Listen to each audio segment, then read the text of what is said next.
Bases dropped on a Monday morning, an overreaction Monday morning here at SDH. We're live, July 29th. Jason Longshore here with you this morning. John is away on business, so he will not be joining us this morning. We'll get him back on the show tomorrow. We will be joined by Chris Fuhrmeister of ProSoccer USA, Jay Riddle of the Unrelegated podcast, and our old friend Jarrett Smith will be chiming in hour number 2.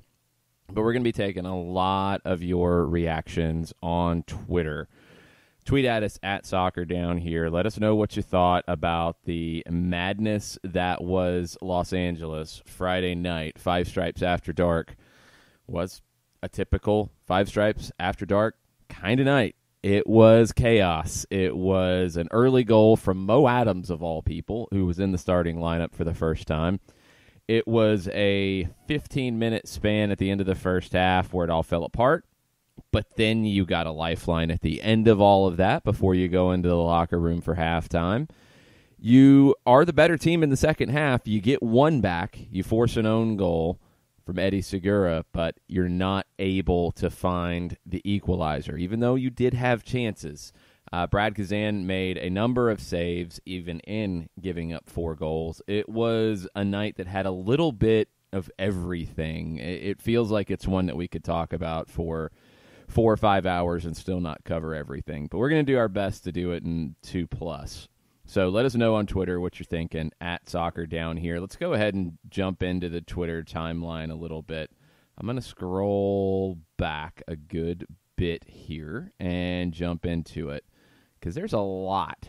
And thank you guys for chiming in and joining into the conversation straight away. Okay. I'm going to pick up where the Weekend Brunch edition left off, where you got John's thoughts, where you got Nick's thoughts, where you got Jarrett's thoughts on Saturday while I was sleeping, because if you didn't know, we did the red eye back. So we did the game, we did the full-time report. I started to do Southern Fried Soccer with Doug Robertson of the AJC, and then I got a message that traffic was awful getting from Bank of California Stadium out to LAX. So I had to abandon ship, hop in the Uber, and work our way to LAX. We ended up getting there with plenty of time, but did the red eye back, ended up getting back here at a little after 8 o'clock on Saturday morning, and I don't sleep well on planes, so I slept all the way through the Weekend Brunch edition of Overreaction Saturday. I apologize, but I am fully rested now. All right, let's get into it. Shiva chimed in, and we were tagged in a tweet from ATL UTD Polls, which runs different polls, obviously, and asked the question, what would it take from the rest of the season to get Atlanta fans to back Frank de Boer and feel good about him going into next season? And with 137 votes currently, win U.S. Open Cup is at 34%, solid playoff run 33%, make the final 19%, win MLS Cup 14%. Okay, that's realistic. I think the top two are the goals. I think those are the goals you have coming in. You can't guarantee the rest. I mean, you want to get there. Obviously, you can't guarantee that. I think having a solid playoff run for me would be getting to the Eastern Conference Final and winning the Open Cup. You're 2 games away. I've said that for a while now. I think when you get to this point, you've got to win the thing. Shiva said, that was a great question, and when I thought about it, I, as an Atlanta United fan, have not seen anything yet from Frank de Boer that makes me trust him as our manager. At least not yet, but my vote is a deep run in the playoffs to change my narrative. What I would want to know to that question, because Shiva's not the only one who has said things like that, what have you seen that makes you not trust him as the manager? That's what I want to know, because I think you do have to factor in some of the complications that he's had to deal with. And right now, he's dealing with a very complicated situation. you're limited in what formation you can play. You have to play 3-5-2. If you play a 4-3-3 right now with what we've seen lately, you don't have a left back. You'd have to play Michael Parkhurst there, and that hasn't worked the last few times you've tried it. You don't have any other options with Mikey Ambrose injured, with Breck Shea done for the year, with George Bello still not available yet.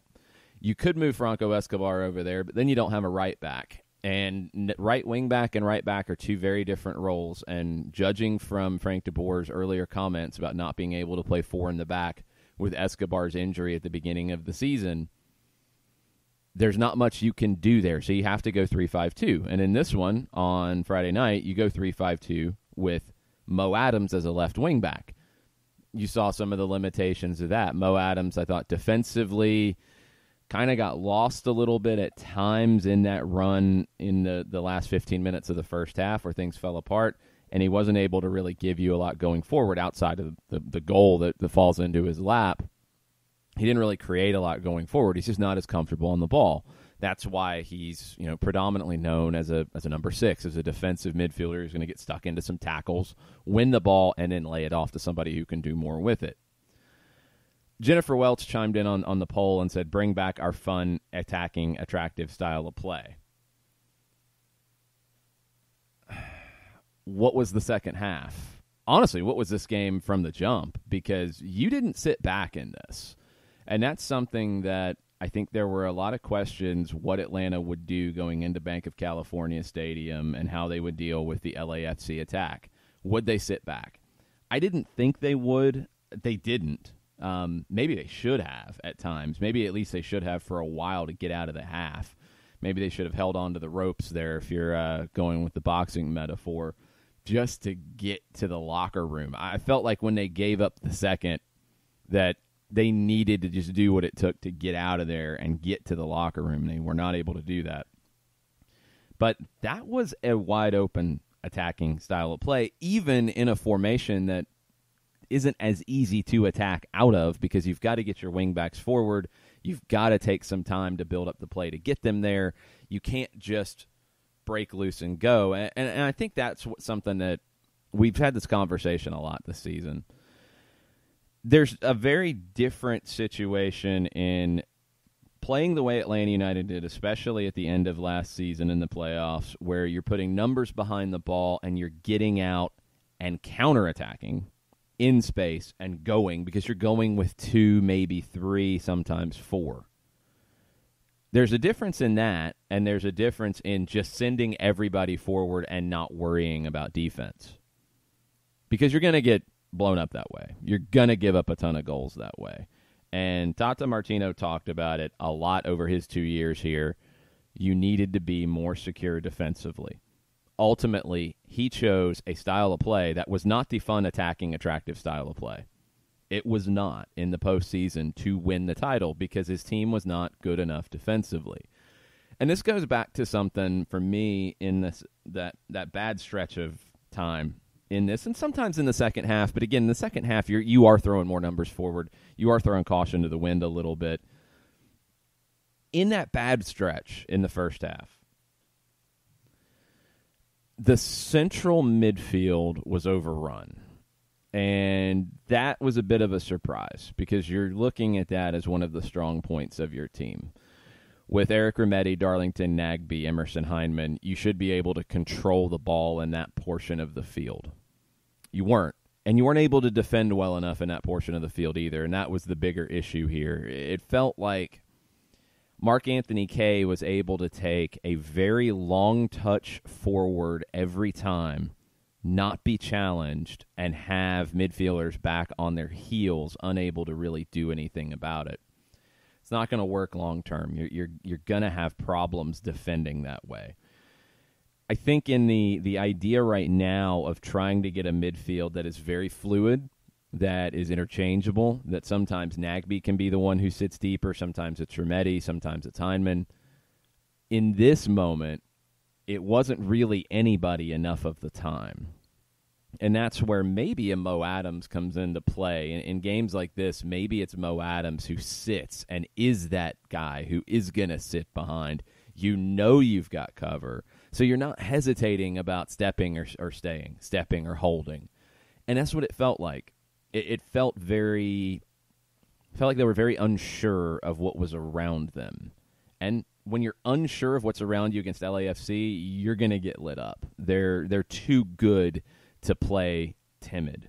You can't do that. And I think when Atlanta didn't play timid, when Atlanta put their foot on the gas pedal and mashed it all the way down to the floor, LAFC struggled at times to keep up. It wasn't consistent enough. And in the moments where Atlanta had hesitation, man, they really struggled.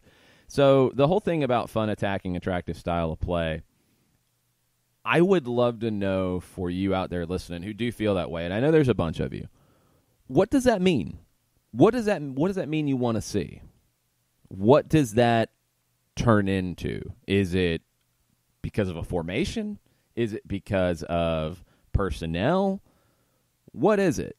Because what Atlanta thrived on under Tata Martino, even before the playoff run where you were super defensive, was counter-attacking style of play.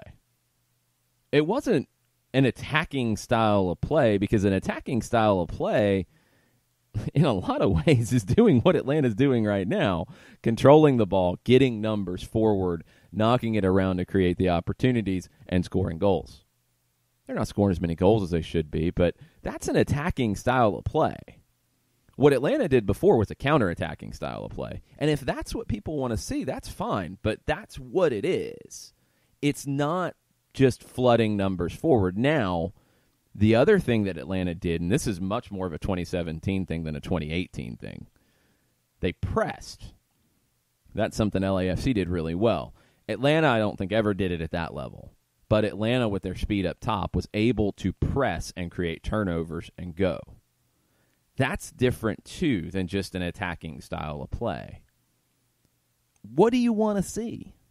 Because I don't think there's a consensus. And it's just interesting to get some of the reactions of, I want a fun attacking style of play. I want the old Atlanta United back. And I don't know what that means anymore. I really don't. Okay. Let's scroll through here. So there were a bunch of responses to ATL UTD polls, which is great. Nathan Pugh chimed in on Jarrett Smith's comment, and we'll talk to Jarrett at 10:30. What would it take for fans to back Frank de Boer? A Tata Martino mask. Nathan Pugh said facetiously, I think, but the kernel of truth behind that is, to me, what is wrong with his fan base. Tata won a trophy and then quit on us. He's no savior. He made the choice to leave. I don't hold any ill will towards Tata Martino for leaving. I mean, his reasons for doing it were completely justified. You know, this is a man who's later in his career. This is somebody who wants to enjoy other things in life, and you can't do that running a club. And you can't do that running a club like an Atlanta United that is at a high level, where he would have been on the job nonstop from January, probably early January, through hopefully, early November. Maybe he could have gotten away to Argentina for a little while during the Copa America Gold Cup break, and that's it. And that was a big reason why, because he wanted a job that was not year-round. And managing a national team where you're getting paid a obscene amount of money is not a year-round job. So I don't hold any ill will towards Tata Martino, but I do think that there are a lot of unfair comparisons from Frank de Boer and Tata Martino. That's just my opinion. I think anybody would be getting those unfair comparisons. I don't even know how much it has to do with Frank, and in some of the comparisons I think do have to do with his previous stops. So that's just my opinion. I know other people will disagree with that completely. Robert Swick, Overreaction Monday, thought on Sunday. I'll parrot what I saw someone say earlier. Who do you think would give more in the last 30 minutes? Pitti, having already played 60 minutes, or a fresh Barco? The choice is obvious. My one critique would be, why not Heinemann? Let's go ahead and get into this part of it. Pitti Martinez subbed out just before the 60-minute mark. Very unhappy with the substitution. Very demonstrative with his unhappiness. No handshake or anything. Maybe a sideways glance as they walked by each other on the bench. I couldn't quite tell. Ezequiel Barco comes in. We talked about it on our Q&A from the food hall at the stadium, Mike Conti and I, on Friday. I thought we might see this type of scenario play out where Ezequiel Barco is going to get 30 minutes and Pity Martinez would play 60. Obviously, there wasn't any communication about that. And that's the issue here, is that now you have drama that maybe you didn't need to have. Barco playing 30 minutes is not a shock here. And I think it's not even about Swick's question about tactically what would be better, a Pitti who's played 60 or a fresh Barco. It's you were going to play Barco 30. You wanted to get him 30 minutes, and that was already decided upon because you weren't able to get him 15 against DC because of the way that game played out. You didn't want to wait another game or give him less here. You wanted to get him 30, so he's going to be a lot closer to starting against the Galaxy and definitely against Orlando City in the Open Cup semifinal. You want to get him ready for that, so you've got to play him. At that point in the match, I think it would have been difficult to pull Heinemann. It really wasn't what I was thinking with that sub. I saw Barco warming up. We saw the sub, halftime, Justin Merrim for Mo Adams. Not really a shock. You've got to kind of go for it there. You're going with a far more attack-minded left wing back who's not really going to defend as much versus Mo Adams, who has given you a goal, but really he's not going to give you as much in the build-up play. All right, so at the 58-minute mark, you've already gotten the own goal, so you are at a point where it's 4-3. LAFC was still getting chances, and you look in the second half at where things were at that point. They did create 1, 2, 3, 4, 5 more chances, shots through the rest of the half. I think it was a little early to completely sell out, and this is where it gets difficult. If you wanted to get Barco 30 minutes, that was the only sub you had at that time. If you felt like you could wait another 10 minutes, maybe even 15, I would have probably not pushed it more than 10 because you want to get Barco a good amount of time. Maybe you could have pulled Heinemann then. But at that stage, you're completely sacrificing your midfield if you do that because it's going to turn into a 3-4-2-1 with Barco and Pitti behind Joseph. That's what it's going to play like. Now, Barco's going to give you effort to track back. Yes, he's going to work hard. You know that's going to happen, but he's not the defensive player that Emerson Heinemann is. And LAFC's midfield was bossing the game. I thought Edward Atuesta was outstanding in this one. And Atuesta, with so many passes in Atlanta's half, you're going to have problems in those kinds of games. I just thought it was too early. That's my gut feeling from it. From what Frank de Boer said afterwards, this was something that was already decided upon, was Barco getting the 30 minutes. And at that stage of the match, you obviously weren't pulling Merrim. I gave you my reasoning on why I wouldn't have pulled any of the central midfielders. Heinemann would have been the one I would have pulled, but it wasn't time yet.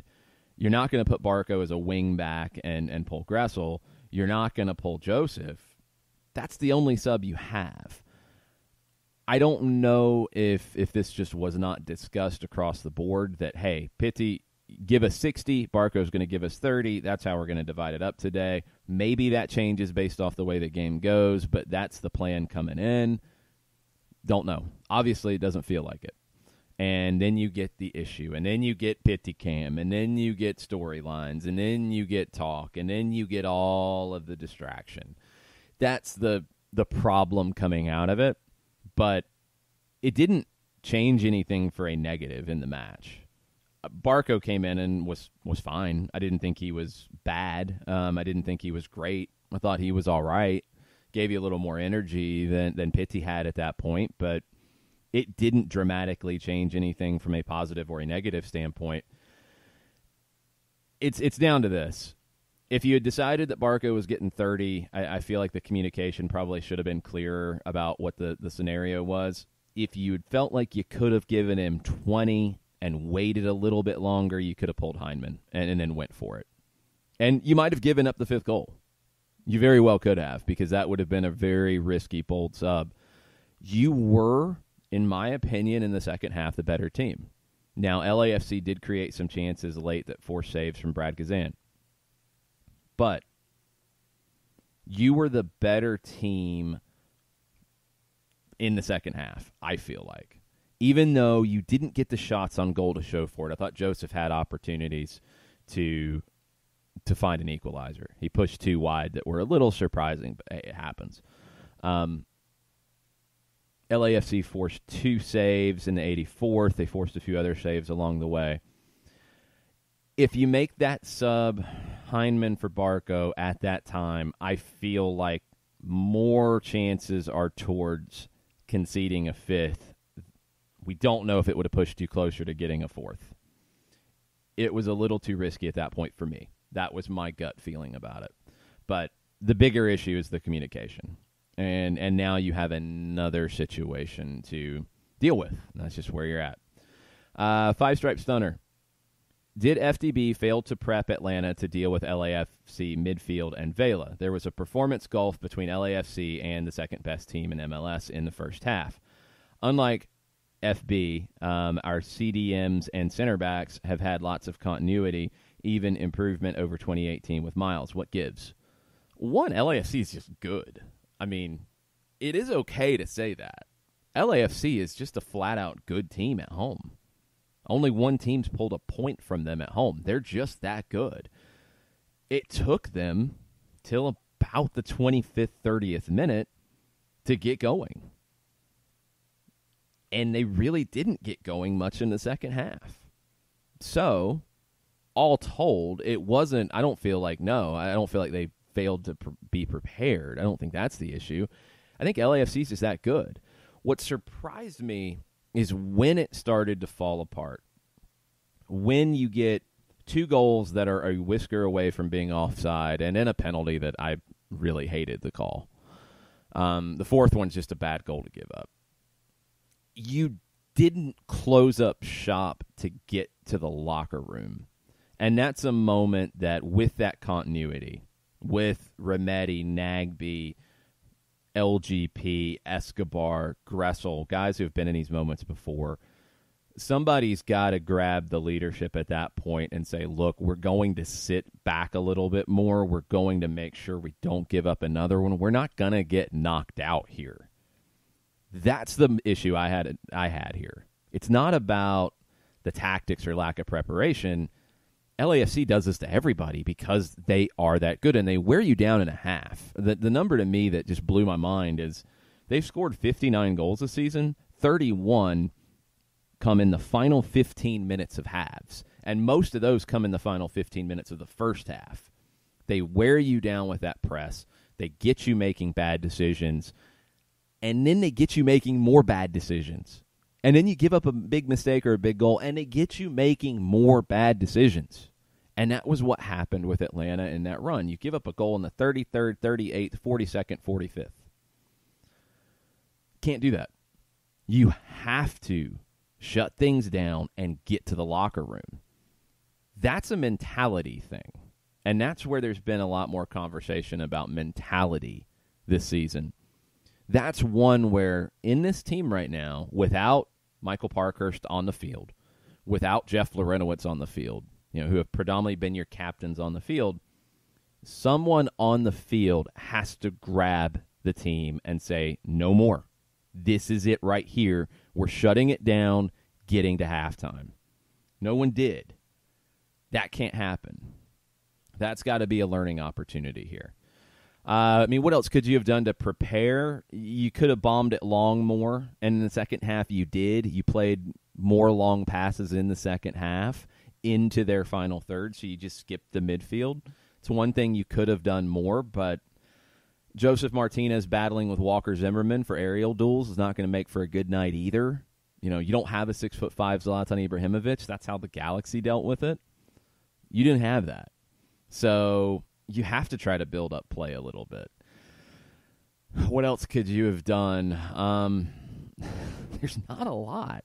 Because you were limited by your formation to a degree. You were not able to get another player in to start. Now, the risky move that Frank de Boer made was to start Mo Adams as a left wing back. That was instead of starting Justin Merrim, or Dion Pereira.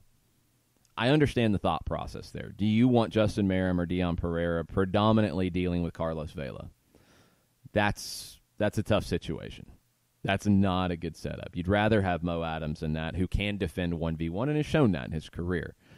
LAFC was very creative in moving Vela around, kind of negated that a bit, and then their midfield dominated the game. And this is something from a long-term, Atlanta's midfield of Nagbe, Remedi, Heinemann, or you can mix in Lorenowitz, or you can mix in other pieces into that. It lacks definition too often. It lacks definition of who's sitting, who's in front of that, what's the shape in the midfield. It gets a little too flat at times. It gets a little too hesitant at times. That's got to change, or you're going to have problems in these games. It helps you when you're in possession and you're able to be fluid, but when you're back on your heels defending, someone's got to be the 6 and others have got to be the 8, or if you're going to go with 2 6s or what have you, whatever your shape is going to be, you've got to have it. And I don't think you had it enough. Let me see if we can get one more before we go to break and get Chris Fuhrmeister on. John P., who was responding to Stunner, said, second half was a different match. I give credit to LAFC. They were really good. I think it took our guys a little time to settle in and realize not only could they hang with LA, but they should by rights have been able to beat them. And that's, I mean, something you have to take out of this is that you showed that you can play with the best team in the league and that they are vulnerable. You're going to take that, hopefully, when you see them in MLS Cup, because that's what it's looking like at the moment. If Atlanta gets there, that would be the team that you would put your money on they would be facing. They are just a really good team, especially in their own house. And more than likely, you're going to have to go there to win MLS Cup at that point, if you get there. So, what do you learn? You can play them toe-to-toe. You don't have to be quite so scared and timid. And more importantly for me, you have to manage the moments in the match where you do get on your heels. You got to slow the game down. You've got to take the air out of the ball. If it means, pumping the ball, trying to hit the LA skyline, cool. If it means putting it in the stands, fine. If it means trying to make sure that the ball kids have no balls to quickly throw into LAFC for throw-ins, fine. You've got to do everything possible to slow the game down when it starts to get out of hand, because that's when LAFC is at their best. When they have to defend, they struggle at times, and you've got to make them do that more often. All right. And real quick, sorry, I disagree, Stunner, that they took their foot off the gas in the second half, because it was 4-2 at that point. You got to remember, it wasn't 4-1 going into the second half. It was 4-2. I don't think they took their foot off the gas in the second half. Were they as expansive? Kind of. I mean, really, they didn't sit back and defend. That's not something that they do very well. So I disagree. Did the intensity drop a little bit from them? Yeah, it's natural. It could happen. But it was 4-2. It wasn't out of hand going into the second half. The Joseph Martinez goal gave you a pretty good lifeline. So I don't think it's quite that simple, honestly. Let's take a break. Let's get Chris Fuhrmeister from ProSoccer USA on, get his thoughts on the Pity Martinez situation, on some of the things we've talked about already. We'll get some more of your questions as well. Hang out with us. We'll be right back after this. Looking for future leaders we can trust and believe in? Look no further than the high school student athletes right here in Georgia. High school sports teach young people how to be effective leaders. It begins by making their grades and being on time for practice. It includes learning to listen, following directions, accepting responsibility, being a good role model. And it's about respect for officials, opponents, the rules, and each other. The result? It transcends sports. It gives us hope for the future. High school sports. There's so much more than just a game. This message presented by the Georgia High School Association and the Georgia Athletic Directors Association.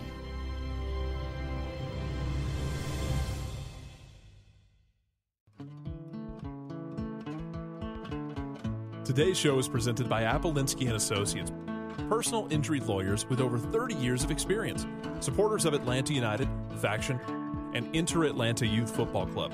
If you've been hurt in a wreck, contact Steve today at steve@aa-legal.com or call in 24/7 at 404-377-9191. The initial consultation is free.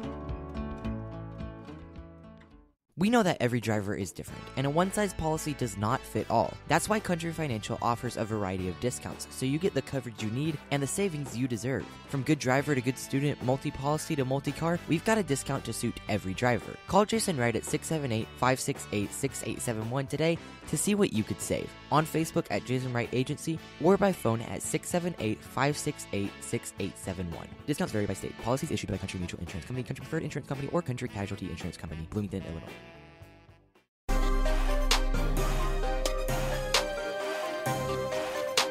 Welcome back. Soccer Down here, July 29th. It's an overreaction Monday, so we're taking your reactions on Twitter at Soccer Down here.